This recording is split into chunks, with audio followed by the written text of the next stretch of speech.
idol, ano yung magandang posisyon para sa amin ng aking kapareha? Kasi nga mataba siya at ako naman ay payat. Yan ang kanyang katanungan, mga idol, no? So, lalaki itong nagtanong na ito. Sasagutin natin ang ating abot ng ating makakaya, no, mga idol. Actually, mataba rin ako, no? So, alam ko ang sagot niyan. Parikoy. At syempre, baka hindi ka pa nakasubscribe. O, subscribe mo naman ako. At syempre, may kasamang napakagandang view. Diba? Ang ganda, oh. O, tapos kasama mo yung mahal sa buhay na walking, holding hands dito, oh. Ang ganda, oh. Okay, let's proceed na po sa ating katanungan ni Idol.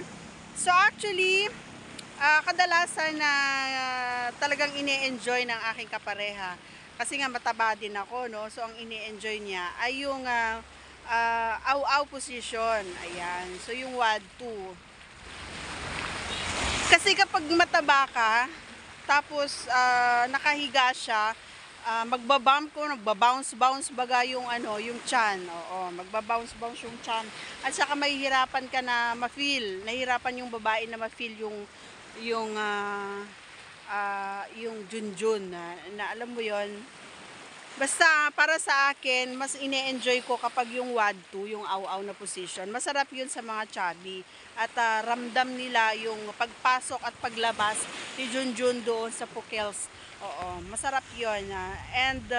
Kasi kapag nakatuwad, lalong-lalo na kapag sa baba ng kama, tapos nakahawak ka dun sa gilid ng kama, and then alam mo yun, parang nagano lang kayo, yung naglalaro lang kayo na naka-WOD 2 siya, nakatalikod, kunwari, and then nakahawak ka din doon sa kanyang malaking butt, 'di ba? So, yun yung purpose doon no. Tapos tinatapik-tapik mo, 'di ba? Joke lang. Pero may mga ganon, no, may mga ganong boys. Ginagawa nila 'yon, tinatapik-tapik yung butt. Masarap din naman sa babae 'yon pag ginagawa niyo 'yon, boys. Yung medyo latak, ganon. O, 'di ba? So, yun yung pwede kong i-suggest sa iyo, idol, na pinaka the best position yung WOD 2, yung aw-aw. Okay?